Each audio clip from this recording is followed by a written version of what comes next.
Now, I tell you all of that because I think it's important as we start digging deeper into the story. You have to know where everybody is in order to really understand this, okay? So let's start looking at the actions this woman is going to take, okay? So we go to verse 38 here on the screen. It says, "And standing behind him at his feet, weeping, she began to wet his feet with her tears and wiped them with the hair of her head and kissed his feet and anointed them with the ointment." So I need you to picture the scene, okay? Jesus is reclining. His sandals have already been taken off. You wouldn't wear your sandals to dinner, so his sandals would have already been taken off.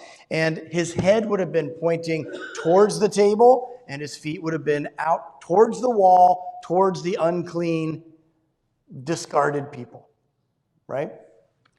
This woman gets up, and she walks to Jesus' feet, and she's overcome. She's overcome with emotion. I've told many of you guys my conversion story, and if you haven't heard it before, it's on our website on the homepage, all the way at the bottom. But I don't want to get into the details of it, but I want to just share briefly that when I came to know Jesus as my Savior, my reaction to him was to push him away. To push him away. I felt like I was unworthy of his love. I was unworthy of his grace. I was unworthy of his forgiveness. Jesus, you know what I've done.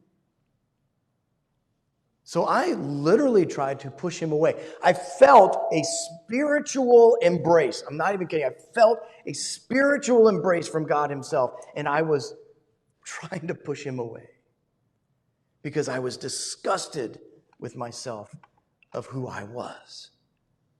But Jesus hugged me and he said, "You know what, Shawn? You're worth it. You're worth it. What I did on the cross, I did for you. And you're worth it." And in that moment, I was at a retreat. And in that moment, I fell to the floor and I sobbed.